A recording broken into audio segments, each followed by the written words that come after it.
Começa agora o IPAN Talks, podcast do Instituto Paulista de Magistrados.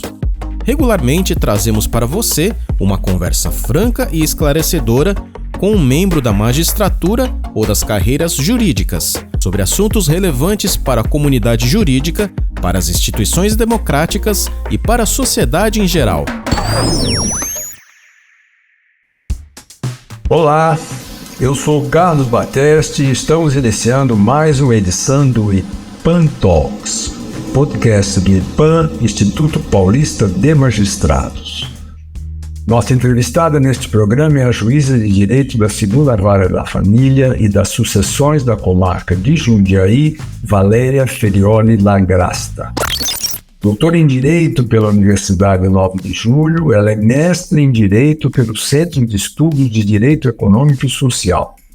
Graduada em Mediação Judicial e Negociação e em Mediação Avançada pela Universidade de Columbia, nos Estados Unidos, é especialista em métodos de soluções alternativas de conflitos humanos pela Escola Paulista da Magistratura.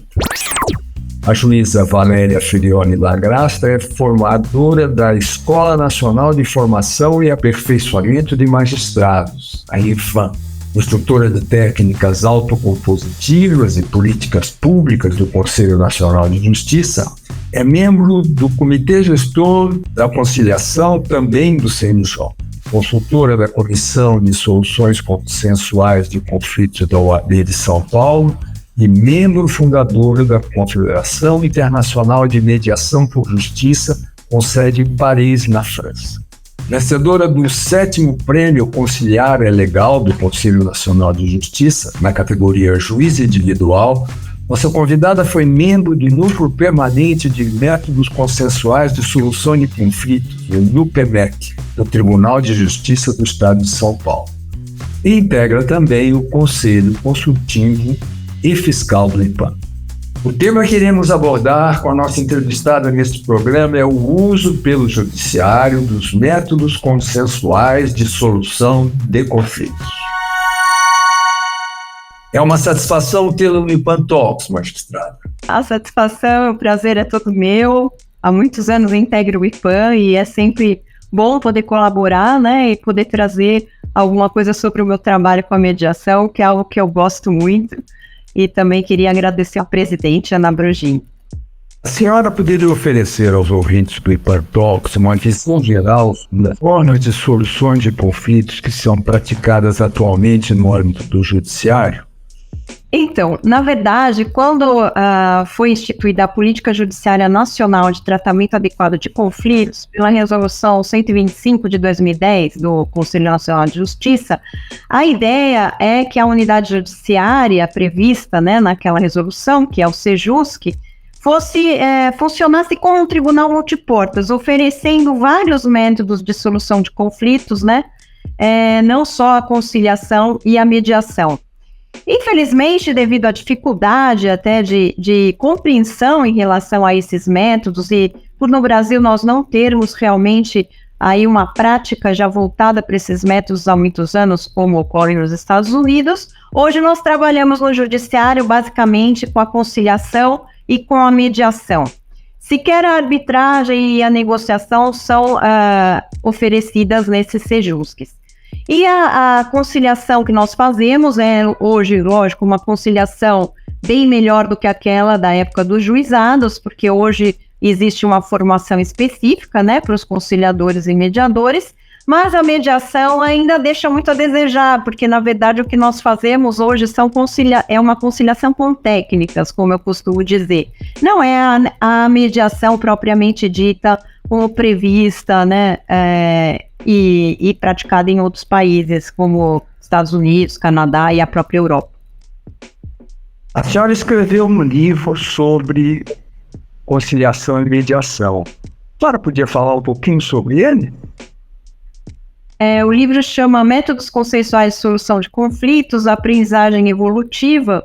Ele é a 2ª edição, uma edição atualizada do meu primeiro livro, que era Mediação Judicial, que foi publicado em 2008. Então, o ano passado, eu republiquei com atualizações E eu falo especificamente da Política Judiciária Nacional de Tratamento Adequado de Conflitos e do funcionamento desses métodos de solução de conflitos, a conciliação e a mediação no judiciário, né, que é a área onde eu atuo e onde eu posso, então, falar alguma coisa e trazer alguma coisa para o leitor mais consistente. E o que eu trago também é uma forma de ensinar e aprender esses métodos. A segunda parte do livro, ela se dedica a essa parte de formação dos mediadores e conciliadores judiciais.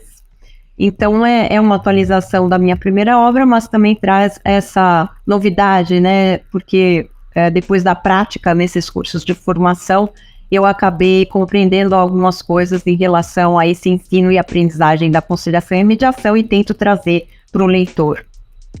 Esse livro está à venda na Amazon, por exemplo? Sim, está à venda na Amazon, é fácil, né, de conseguir, ele chega bem rápido e qualquer pessoa hoje, né, acessa a Amazon. É mais fácil do que procurar em alguma livraria. Eu gostaria de saber até onde o incentivo à mediação e à conciliação e outros métodos consensuais de solução de conflitos tem contribuído para conter a excessiva judicialização e reduzir a demora na conclusão dos processos. Há também a questão dos elevados custos que são envolvidos com a busca de reparação de injustiças pela população. Existem dados objetivos que mostram essa relação causal? Na verdade, o objetivo principal dessa política judiciária nacional, e que hoje, né, muito do que vinha na Resolução 125 foi levado para o Código de Processo Civil e para a própria Lei de Mediação, é a pacificação social e não exatamente a diminuição do número de processos. Mas é lógico que a diminuição do número de processos vem com uma consequência reflexa, né? Na verdade, a gente estaria diminuindo mais a litigiosidade se nós conseguíssemos incentivar o uso desses métodos antes do ingresso da ação em juízo.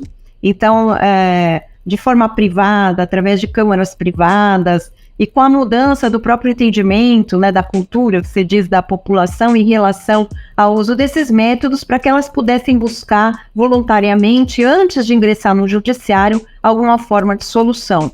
Existem algumas iniciativas hoje, como da própria Ordem dos Advogados do Brasil, com um projeto que chama OAB Concilia, de realmente a própria Defensoria Pública, o Ministério Público, de desenvolverem, né, câmaras de mediação, ou esse serviço de mediação ser oferecido nessas instâncias para evitar realmente a propositura de novas ações. Dentro do judiciário, o que nós temos é que hoje, a partir do Código de Processo Civil, né, de 2015 e da Lei de Mediação, que é do mesmo ano, a gente tem uma obrigatoriedade das partes se submeterem a uma sessão inicial de conciliação/mediação, porque hoje isso não está muito definido, né? O juiz ele realmente não direciona a conciliação ou a mediação ou a outro método, como deveria ser, mas ele marca essa sessão que é obrigatória.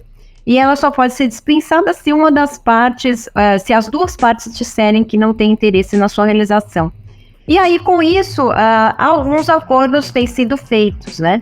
Mas o que a gente nota, através do próprio relatório Justiça em Números, do CNJ, é que a expectativa era maior, né, do que realmente o resultado obtido, porque hoje a gente nota até que, a partir da primeira vez que isso foi medido, em 2011, na verdade acho que 2013, pelo Justiça em Números, a gente tinha um índice de conciliação no judiciário de 18%.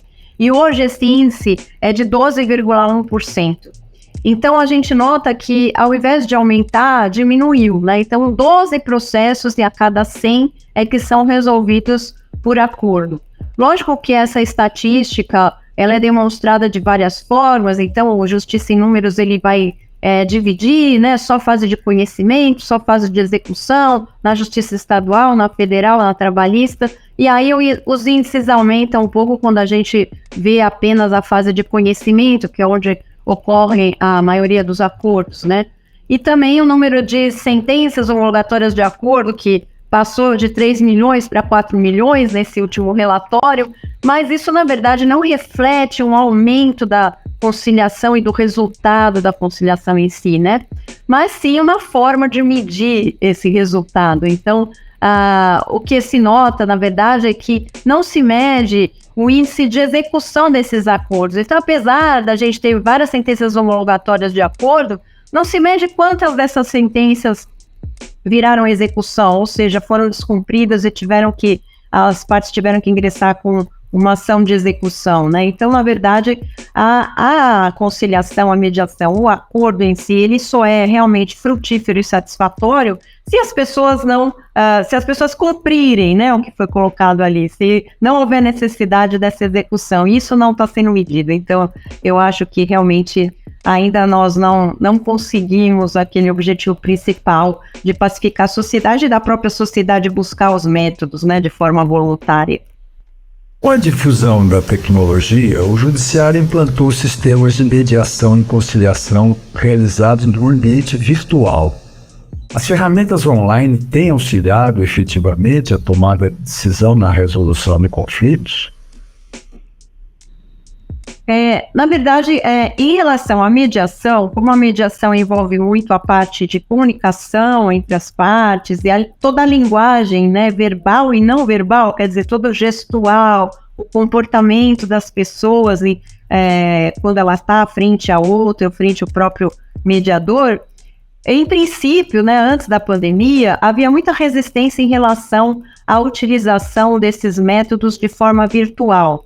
E eu falo mais da mediação aqui, por exemplo, mediação em casos de família, né? Onde o gestual, essa linguagem não verbal é importante, a própria retomada da comunicação é importante, e não tanto na conciliação para aqueles conflitos mais objetivos, que tratam de valores, porque aí realmente não faz tanta diferença. O que ocorreu é que a partir da pandemia de Covid-19, nós tivemos realmente que nos adaptar, né, em todos os âmbitos, e uma das adaptações que foram levadas a efeito foi realmente a possibilidade de se realizar essas sessões de mediação de forma online, né? Então, é um pouco diferente do que existe nos Estados Unidos, nos Online Dispute Resolution, onde realmente tudo é feito através de uma plataforma, onde a própria pessoa consegue preencher ali os formulários e ingressar com o pedido de forma voluntária e isolada, né? Sozinho, sem presença de advogado. Aqui no Brasil é um pouco diferente, mas a gente realmente realiza só a sessão de forma online, né? E a pessoa pode fazer a reclamação por e-mail, mas ainda assim existe um funcionário do judiciário que vai fazer uma triagem e que vai verificar os documentos necessários para a pessoa levar à sessão, apresentar na sessão.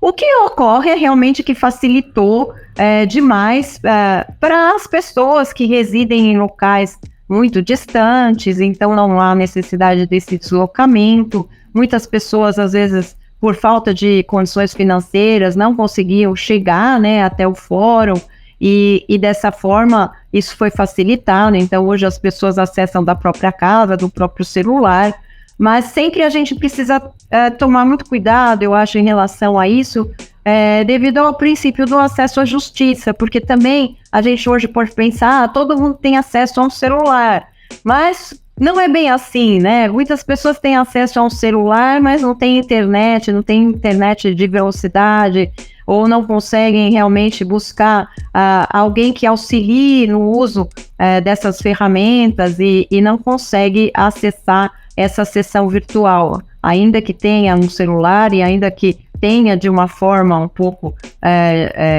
difícil um acesso à internet não tão amplo e não tão bom, né?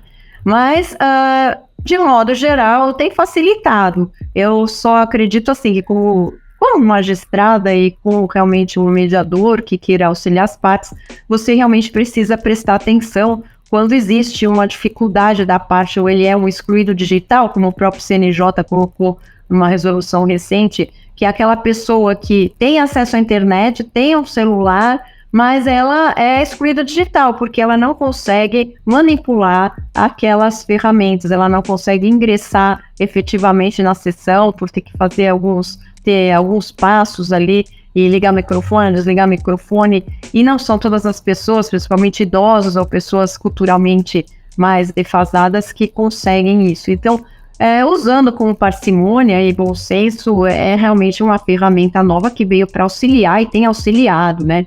Até no norte do país, onde as comunidades rurais, ribeirinhas e os próprios indígenas são tão isolados ou praticamente semi-isolados, né?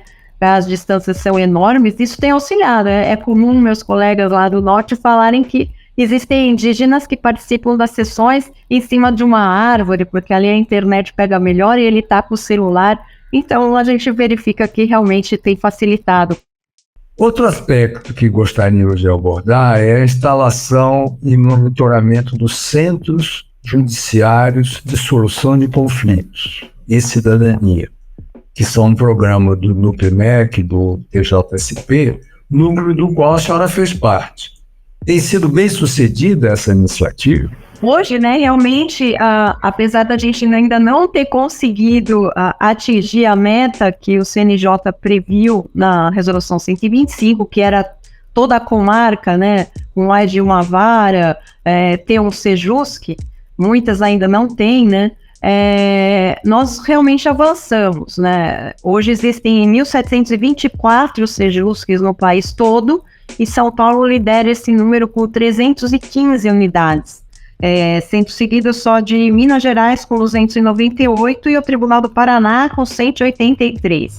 Então, São Paulo é realmente o estado que tem mais unidades chamadas SEJUSC, apesar de que nem todas funcionam como deveriam, né? Então, essas unidades, na verdade, elas teriam que ter 3 setores: o setor de solução de conflitos processual, pré-processual e o setor de cidadania, e a maioria delas não tem sequer esse setor de cidadania. Então, alguns ainda oferecem algum serviço de cidadania através de encaminhamento por ofício para órgãos do Estado e do município. Alguns funcionam ligados a Poupatempo ou SIC, né, aqueles Centros Integrados de Cidadania do Estado, o que facilita, né, então, esse serviço de cidadania, como obtenção de documento, cesta básica. Só que, realmente, isso ainda não foi totalmente compreendido, apesar do CPC ter repetido a necessidade desses 3 setores, e ainda falta muito para se fazer em relação a esses serviços de cidadania, que, conforme o professor Kazu Watanabe, né, dizia que ele é um grande mentor aí da Resolução 125, ele falava que o setor de cidadania deveria ser o maior, porque a ideia era que a pessoa conseguisse resolver tudo quando ela buscasse o SEJUSC, ainda que ela não tenha um conflito, mas ela tenha uma dúvida jurídica, ou ela necessite de um documento essencial ao exercício da cidadania, o que ocorre muito nesses estados do norte, como eu falei. A pessoa realmente, para ela, a justiça tem um outro significado. Justiça para ela é acesso a serviço básico de saúde, acesso à documentação para ela poder ter uma carteira de trabalho e poder trabalhar e não ficar à margem, né, aí do trabalho. E isso realmente ainda a gente não conseguiu, com algumas exceções de alguns lugares, alguns estados. O próprio Acre, né, no Rio Branco, tem uma OCA da cidadania, que nessa OCA realmente funcionam o SEJUSC, os juizados e todos os serviços de cidadania e de documentação, o que é bastante interessante se a gente verificar que é um estado, né, que a gente sempre considera que tem menos possibilidade de realização das coisas, mas na verdade eles conseguiram ali um modelo ideal, né, desse SEJUSC ou desse sítio de cidadania. Mas eles têm funcionado bem. Eu acredito que hoje a maioria tem setor pré-processual, que facilita, quer dizer, antes de realmente propor a ação, a pessoa pode ir com o seu advogado ou sozinha nesse pré-processual e pedir uma sessão de conciliação com a outra parte. Ela mesma pode levar a carta convite, e isso realmente evita a propositura de novas ações. Eu tenho uma estatística de Jundiaí que isso evita 34% de novas ações, principalmente em relação a ações no juizado especial civil, né? Então, diminui bastante a propositura de ações se o pré-processual for bem trabalhado, bem divulgado. A senhora é formadora da Infam. Como tem sido realizada a formação e aperfeiçoamento de magistrados em relação ao planejamento, implementação, aperfeiçoamento dos métodos consensuais de solução de conflitos? Eu tenho trabalhado muito, né, já desde a Resolução 125, na verdade, na formação tanto de conciliadores e mediadores, quanto de magistrados em conciliação e mediação. E o que se verificou é que, no início, a Resolução 125, ela previa uma formação específica. Existia um módulo específico para servidores, um módulo específico para magistrados e um módulo conciliador e mediador. Porque o conciliador e mediador é aquele que efetivamente vai praticar a mediação, né, e trabalhar com as partes, com esses métodos nas sessões. Já o magistrado, ele precisa compreender o que é a conciliação e mediação, compreender, lógico, as técnicas, como se faz, mas principalmente compreender a política pública, a unidade judiciária que ele vai gerir, né, e como ele deve fazer isso, como fiscalizar esse serviço, tanto dos conciliadores e mediadores, quanto dos servidores que são responsáveis pelo atendimento da população e essa triagem dos casos, né? Que, na verdade, eles deveriam até encaminhar para conciliação ou mediação ou outro método que ainda não existe, como eu falei, mas eles fariam essa triagem. Então, a formação, ela tem algumas peculiaridades para magistrado, servidor e para conciliador e mediador. O que ocorreu é que na emenda 1 dessa Resolução 125 se estabeleceu um curso único, um único formato, né, e um único programa, e que hoje tem sido utilizado tanto para magistrados quanto para conciliadores, mediadores e servidores.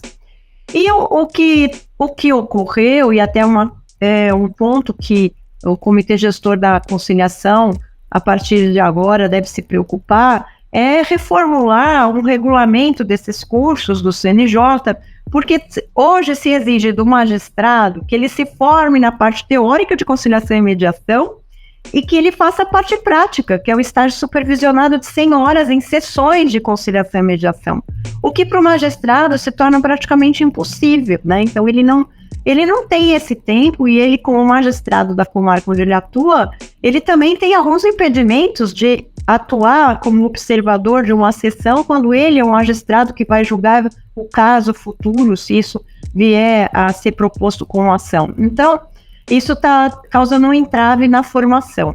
Além disso, como eu disse, o magistrado ele precisa ter um conhecimento, principalmente se ele for coordenador do Sejus, que antes isso era obrigatório, um conhecimento mínimo de conciliação, mediação e da política pública. Também com a emenda 2, hoje fala-se preferencialmente, que ele deve ter preferencialmente essa formação em conciliação e mediação. O que tem prejudicado muito, porque quando ele vai gerir o Sejus, que ele às vezes é nomeado pelo tribunal, não é um cargo voluntário, ele assume isso, mas ele não tem formação específica para trabalhar como gestor da unidade judiciária do Sejusc. Então, isso prejudica porque ele não compreende, ele não sabe exatamente como fiscalizar o seu conciliador e mediador. O que seria bom e que a gente tem tentado fazer são cursos específicos de conciliação para magistrados e alguns simpósios, workshops de sensibilização dos magistrados em relação a esses métodos de solução de conflitos e a própria política pública, que é uma coisa que se pensou no início, que hoje está voltando porque se percebeu a necessidade de realmente sensibilizar e ter e disponibilizar para os magistrados pelo menos um conhecimento mínimo, né, sobre os métodos do trabalho com eles, para eles poderem fiscalizar os conciliadores e mediadores e orientar também, né, no Sejus. A senhora também foi vencedora do Prêmio Conciliar é Legal, que premia a realização de ações de modernização no âmbito do Poder Judiciário para a aproximação das partes, pacificação dos conflitos. Na sua visão, a disseminação dos métodos de resolução de conflitos tem gerado inovações? Como a senhora vê o futuro dessas práticas? Realmente, com todos esses anos, eu comecei a trabalhar com a mediação em 2003, antes ainda da Resolução 125, num projeto do Tribunal de Justiça de São Paulo, que chamou Projeto de Gerenciamento do Processo, que foi quando teve início esse trabalho na fase pré-processual. Foi ali que começou e isso deu certo e foi levado para a Resolução 125 com o setor pré-processual. Na verdade, então, por causa dessa minha experiência anterior, né, e com esse trabalho no que se chamava Setor de Conciliação e Mediação do Tribunal de São Paulo, eu ganhei o Prêmio Conciliar Legal, porque quando veio a resolução, esse prêmio foi instituído, mas eu já tinha muitos dados estatísticos sobre essa experiência anterior, principalmente da fase pré-processual. Eu acredito que avançou bastante, né? Se a gente verificar daquela época para cá, hoje é obrigatória a instalação do SEJUSC, antes era facultativa a instalação desse setor de conciliação e mediação. O trabalho com a mediação cresceu bastante, apesar de eu falar, como eu disse no início, né? Hoje a gente faz conciliação com técnicas, antes a gente fazia conciliação sem técnicas, mas não propriamente uma mediação no judiciário, mas já avançou e tem avançado muito ao longo dos anos. Então, quando eu instalei o setor de conciliação e mediação na comarca de Serra Negra, em 2003, 2004, os próprios advogados resistiam muito, né, a levar os seus clientes para essas sessões ou agências de conciliação, principalmente do pré-processual. Eles faziam até piquetes na porta ali do setor de conciliação para os clientes não entrarem. E ao longo dos anos a gente verifica que os próprios advogados hoje incentivam, né, levam seus clientes ao SEJUSC, e eles mesmos dentro dos próprios escritórios têm montado câmaras de mediação. Os grandes escritórios de São Paulo, Rio de Janeiro, que trabalham na área de família, eles têm indicado mediadores, né, e têm até realmente criado câmaras internas de mediação. A administração pública hoje tem projetos vários, né, com câmaras de mediação internas. As próprias empresas têm incentivado isso internamente. Então a gente vê que realmente a política pública, aquela ideia de difundir os métodos, avançou, né, auxiliou e avançou bastante. Como eu disse, lógico, tanto na formação quanto na própria estruturação desses SEJUSCs, a gente ainda tem muito que melhorar. Mas, se nós formos pensar de 2013 e depois da resolução de 2010 para cá, nós avançamos bastante.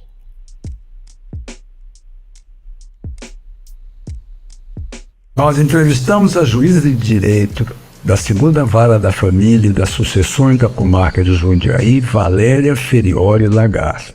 Obrigado por sua participação no IPAN Talks, magistrada. Eu agradeço novamente o convite da presidente Ana Brugin, e dizer que é sempre um prazer poder colaborar com o IPAN, que me é muito caro, né, há muitos anos que integra o IPAN, e também falando de um tema que eu gosto tanto, que é a mediação, que é o meu tema do coração. Muito obrigado. Estamos encerrando o IPAN Talks de hoje. Mas antes, trazemos algumas informações sobre as atividades do IPAN, o Instituto Paulista de Magistrados. Terminou no último dia 3 de setembro o curso de Introdução à Justiça Restaurativa realizado no município de Ourinhos, em São Paulo. O curso, que teve início no dia 22 de agosto, é resultado de uma parceria do Grupo Gestor da Justiça Restaurativa do TJSP e também do IPAN e do Núcleo de Justiça Restaurativa de Unguim. Segundo o juiz da vara do Juizado Especial Civil e Criminal da comarca de Tatuí, Marcelo Nalesso Salmazo, responsável pelo curso e que já foi entrevistado aqui no IPAN Talks, a construção dos núcleos tem como proposta se corresponsabilizar por capacitar mais pessoas para a prática da justiça restaurativa. Também foi realizada a formação de facilitadores de processo circular, segunda fase do projeto de formação de justiça restaurativa no município de Tatuí, promovido em parceria com o IPAN e a Secretaria de Educação Municipal. A formação prática foi realizada no Núcleo Comunitário de Justiça Restaurativa do município, em continuidade ao curso introdutório realizado de abril a junho, primeira etapa do projeto de expansão da justiça restaurativa no município. Os próximos cursos de formação de facilitadores de justiça restaurativa serão realizados em Sorocaba, Ribeirão Preto e São Paulo, no período de 11 de outubro a 6 de dezembro deste ano. No último sábado de agosto, o projeto Eu Tenho Voz do IPAM apresentou para cerca de 200 familiares de alunos do ensino fundamental da Escola Municipal de Educação Básica Professor Flávio Dangieri, em Jundiaí, a peça Marcas da Infância. Roteirizada e encenada pela companhia Narrar, a apresentação teatral ensina crianças e adolescentes a se defenderem do abuso sexual e da violência física e psicológica. A peça já havia sido apresentada apenas para os alunos no dia 12 de agosto. Agradecemos a sua audiência nesta edição do IPAM Talks. Para acompanhar as iniciativas e os eventos do IPAM, acesse o site www.ipam.com.br e as mídias sociais do Instituto no Facebook, no LinkedIn, no Instagram e no YouTube. Até o próximo programa.